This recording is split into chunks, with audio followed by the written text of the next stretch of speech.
Assalamualaikum warahmatullahi wabarakatuh. Selamat sore pendengar Mardika yang berbahagia dimanapun berada. Sore hari ini saya mewakili juru bicara gugus tugas COVID-19 Kota Blitar akan menyampaikan update perkembangan kasus COVID hari Selasa tanggal 20 Oktober 2020. Selengkapnya sebagai berikut. Yang pertama tentang data kasus suspek. Untuk kasus suspek hari ini ada penambahan 1 orang. Untuk kasus suspek yang meninggal dunia, ini ada 1 orang. Kumulatif kasus suspek di Skadit 261 orang, tetap tidak ada perubahan. Dengan rincian suspek hasil RT-PCR negatif dan dinyatakan sembuh 251 orang, tetap tidak ada perubahan. Yang kedua, kasus suspek di Skadit meninggal dunia hasil RT-PCR negatif 10 orang, tetap tidak ada perubahan. Yang kedua, data kasus probable juga demikian, Mbak Kirana, tidak ada penambahan. Kumulatif kasus probable meninggal dunia 1 orang. Untuk data kontak erat, kumulatif kontak erat yang masih dipantau ada 2 orang. Ini berkurang 4, tapi bertambah 1 orang. Pindah kasus ke Diskadit 4 orang. Sehingga kumulatif kontak erat di Skadit 1.325 bertambah 4 orang. Untuk kasus konfirmasi, kumulatif kasus konfirmasi 174 orang, tetap tidak ada penambahan. Kumulatif kasus konfirmasi sembuh 163 orang, bertambah 1 orang. Kasus konfirmasi yang isolasi mandiri 1 orang, isolasi di gedung 1 orang, yaitu dengan rincian 1 gedung isolasi di gedung ini, isolasi di Rumis maksudnya itu 1 orang. Untuk kumulatif kasus konfirmasi yang meninggal dunia ada 9 orang, tetap tidak ada perubahan.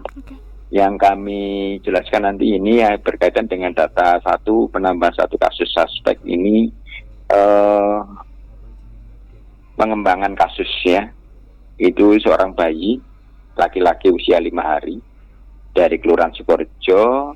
Ini kontak erat dengan ibunya yang hasil RDT-nya dinyatakan reaktif. Kita mencoba untuk dilakukan pengambilan spesimen. Itu yang kontak erat ya, tambah 1 kontak eratnya tadi dah. Untuk yang suspek ini laki-laki usia 67 tahun dari Kelurahan Pakunden ini, ya. Tapi yang bersangkutan sudah ada riwayat penyakit TB, ya. Pada tanggal 20 Oktober ini meninggal dunia, dan sempat dilakukan pengambilan spesimen untuk menunggu hasil RT-PCR-nya, ya, yang dikirim pemeriksaannya. Terus untuk yang kontak erat yang sudah selesai, hasilnya sudah dinyatakan negatif ya, iya, itu ada 4 orang. Yang pertama laki-laki 45 tahun dari Kelurahan Sentul. Terus ada 2 orang ya, itu dari Kelurahan Pakunden, dan 1 orang ibu hamil usia 37 tahun dari Kelurahan Sukorejo. Itu sudah dinyatakan negatif, RT-PCR-nya negatif. Terus ini yang ada kesembuhan 1 yang dari kasus konfirmasi. Ini perempuan usia 34 tahun dari Kelurahan Sanametan. Hari ini sudah dinyatakan sembuh dan sudah kembali ke rumah ya, tidak di rumah isolasi lagi. Tetapi yang bersangkutan ya kita anjurkan tetap melakukan penerapan protokol kesehatan.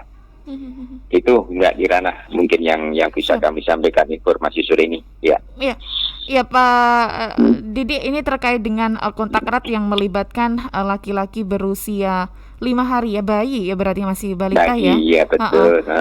Pak Didi, mungkin ini juga yang perlu diketahui oleh Sobat Mardika, mungkin yang memiliki keluarga yang sudah mendekati hari untuk melahirkan seperti itu ya. Apa yang bisa dilakukan Pak Didi untuk tetap menjaga kesehatan ibu dan bayi ini terhindar dari COVID-19? Ya, ini himbauan sebelum melahirkan, maksudnya ada sudah diketahui toh, rencana persalinan mungkin kan sudah ada ya. Mungkin lebih baik 14 hari sebelum melahirkan itu coba untuk dilakukan pemeriksaan rapid ya. Itu untuk sebagai syaratnya saja seperti itu, sehingga nanti diharapkan ada perkembangan kalau pas hasilnya bagaimana sebelum melahirkan sudah diketahui, begitu Mbak. Jadi ini yang kita sarankan kepada ibu mau merencana persalinan ya, itu kita anjurkan seperti itu Mbak. Ya. Jadi memang sudah ada prosedurnya ya Pak Didi, bagi ibu yang akan melahirkan memang harus diwajibkan melakukan rapid test dan lain sebagainya. Pak Didi, apa namanya, kalau misalkan memang hasilnya adalah reaktif, kemudian diharuskan melakukan isolasi mandiri, sementara di masyarakat budayanya kalau habis ada yang lahiran nih Pak, pasti nih rame-rame untuk melihat bayinya, untuk melihat ibunya, seperti itu. Nah, yang seperti ini bagaimana Pak Didi?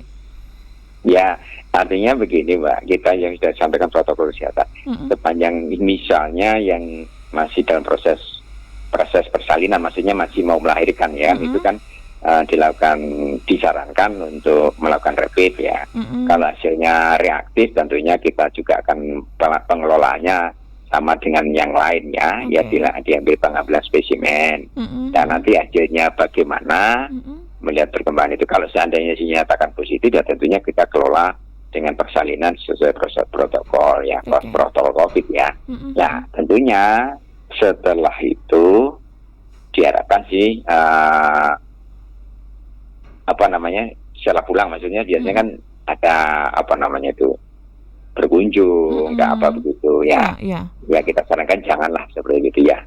Ya nanti kan karena bayi ini kan rentan juga nih, rentan kalau sudah rentan terinfeksi ya.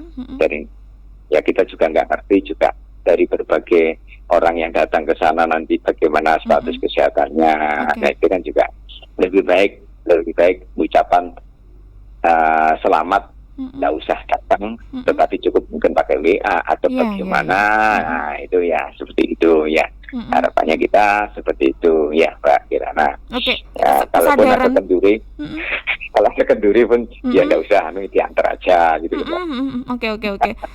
Memang strateginya harus diganti ya Pak Didi ya. Ya betul ya.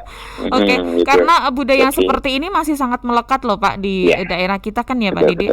Betul ya. Jadi sebenarnya dalam penanganan COVID ini berbagai aspek kita pertimbangkan. Aspek sosial, aspek budaya ya. Itu kan bagian dari satu sisi. Maka budaya ini tadi kan juga pelanjang sana berkunjung dan segala macamnya biasa seperti itu ya yang ada saat ini. Nah ini dengan perubahan era kehidupan baru ini kan juga perlu pemahaman semuanya ya. Kasihan nanti intinya sih ingin mengucapkan, tetapi efek tadi itu kan kita juga masih berpikir lah masih seperti itu Mbak. Iya, ini mudah-mudahan bisa menambah wawasan kita bersama ya Pak Didi, untuk Sobat Merdeka di rumah yang sudah mempersiapkan persalinan atau memiliki keluarga yang akan bersalin, kesadaran dan pengertian ya Pak Didi. Nanti jangan-jangan ketika sudah dibatasi malah dirasani gitu ya Pak Didi, enggak ya? Ya tapi sama lah maksudnya seperti itu. Ini kan kajian juga tujuannya artinya tadi disampaikan mengucapkan ikut bersuka cita, maksudnya seperti begitu. Tetapi kan jadi masalah lain lagi nanti. Ini kan lebih risiko lagi karena masih bayi dan ada risiko tinggi juga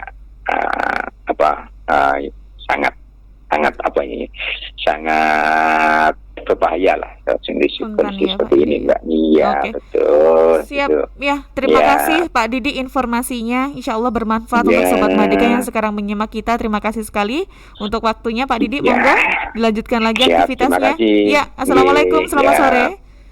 Waalaikumsalam warahmatullahi wabarakatuh. Selamat sore.